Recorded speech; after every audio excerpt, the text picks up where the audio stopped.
guys, for this week's video I have a special Spiral Abyss guide that I have prepared for you. So if you are starting Spiral Abyss for the first time or entering floor 9, here are a few tips to get started. Again, timestamps are in the description, so if you need something specifically, go ahead and check it out there. This Spiral Abyss guide will be more based on preparation and less about the content on each floor. Some of these tips you might have heard before, but I hope you'll still get some information out of it. So let's begin.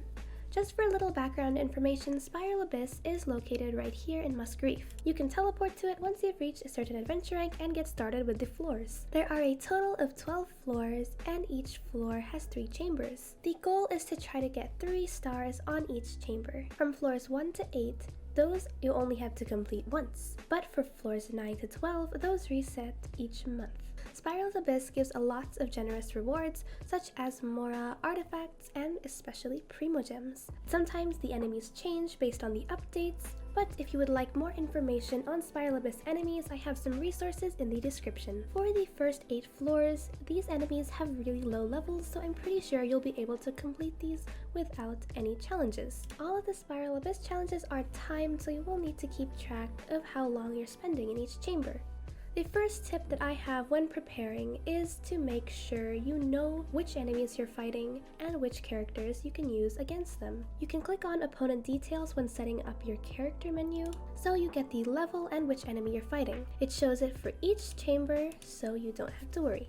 For here, you can see there's Electro Slime, so you might want to bring a Cryo or Pyro unit. For other things like Hilly Trails, you might want to do a lot of elemental reactions and have a good main DPS. When I first started floor 9, I didn't know exactly which characters to use since I only had one main team, but once you reach later into Spiral Abyss, you will need 2 different teams. Now, depending on the enemies you're fighting, those teams might have to change, so I recommend building up to 8 different characters that have good synergy. Make sure you also choose characters that can break the shields, since that's usually what's stopping you when you're trying to defeat enemies quickly. For example, for the Hydro Abyss Mage, you might want a Cryo and Electro unit to easily take down the shield, especially for the Fatui. If you don't have the correct element to break the shield, it always takes longer, so make sure you choose your characters appropriately. Which brings me to the next thing I'd like you to know is reactions. Elemental reactions are the heart of Genshin because you have all these characters manipulating the visions. If you run a Melt or Vaporize comp, then you'll definitely want a Pyro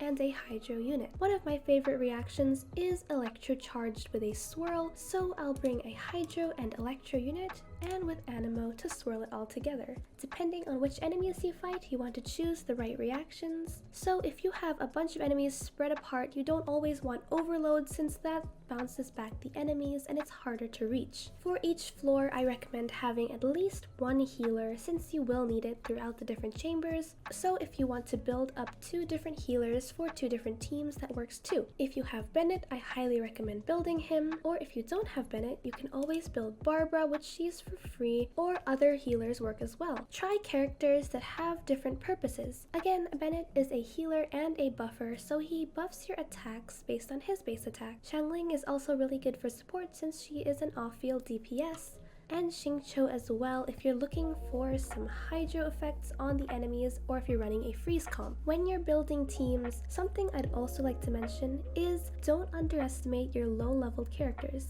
This was my Spiral Abyss team when I first did floor 9, but at that time, Bennett was only level 60, Albedo was level 40, and Beto was level 20, and I still got the rewards.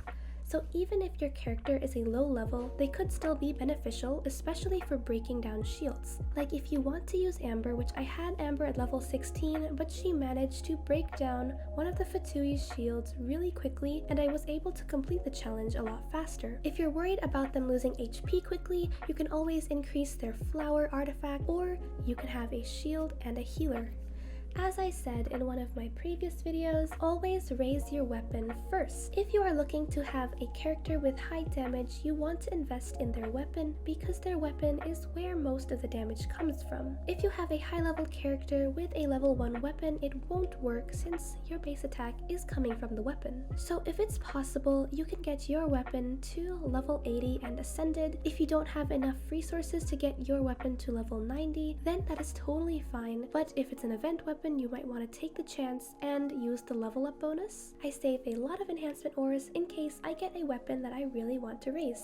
A raised 4-star weapon is better than a level 1 5-star weapon, just remember that too. And make sure you have the right weapon on the character, so you might want to search up a character build guide before you start raising the wrong weapon. If you have copies of the weapon, you can always use it to refine the first weapon. Once you've figured out which characters you are looking to use for Spiral Abyss, then you want to go ahead and raise their level so that you can get the talents leveled up. You don't have to max out your characters right away, so don't worry, take your time if you're still leveling them up. A tip that I use for leveling up is to not max out the level if you can't ascend yet. Since characters gain XP naturally, I always like to make sure I have the ascension materials before I level up the characters to its max. That's why my previous main DPS was not leveled up to 80 yet, since she will naturally level up.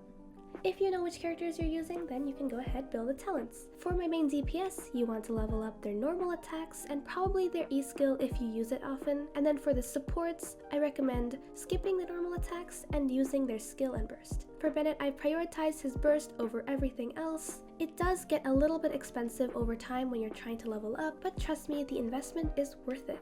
I've used 4-star artifacts on Xingqiu for a really long time now, and it works really well. Just as long as the main stat and the sub-stat are the right stats, then you're really good to go. For me, I prioritize energy recharge on Xingqiu's artifacts. You don't need all 5-star artifacts on your character, and you don't need to max level them, especially if you're only there to use the main stat. I feel like this is enough crit rate for Bennett, so I don't need to level this up any farther, and since the other artifact stats are pretty bad, there's no need for me to invest any more XP. You don't always have to complete the piece sets. I know that might seem a little misleading since a lot of people say, well, piece sets are there for a reason, but if you're only running a support character, or if it's a character that you don't even use that often, then you don't always need to have the piece set completed. For Beidou, I only use her for her electro application, and I don't actually use her for her damage. I'm more focused about the substats that are on her rather than the set that it's in. The last tip that I have, and a tip that I feel like isn't spoken about often when Spiral Abyss guides are released, but it is to practice on enemies in the open world. If you know which enemies you're going to be fighting in Spiral Abyss, then go ahead and practice taking down their shields in your open world. Let's say for example I'm fighting Fatui. If I want to go out in the map and find Fatui and see how fast I can defeat them and test my damage without having to go through the whole Spiral Abyss process, then I can go ahead and do that. Also, it does give loot, so it is not a complete waste of time. Enemies that are harder to fight, like Genshin mages or Abyss mages or anything else that might take a while to fight, once you're comfortable around the enemies that you'll be fighting, then Spiral Abyss should be a breeze, and it's going to be like just any other farming day. Those were my Spiral Abyss tips, and I hope that you found them helpful. Good luck to anyone who is pulling for Yaimiko, Raiden Shogun, Kokomi, or any characters to come in the future. And if you're starting Spiral Abyss for the first time, then best of luck to you. If you don't get it the first time, just remember there's always a second chance, and if there's anything that you need help with, feel free to contact me in the server. But for now, I hope you all have a wonderful day and enjoy the rest of 2.5 update. So I'll see you all really soon.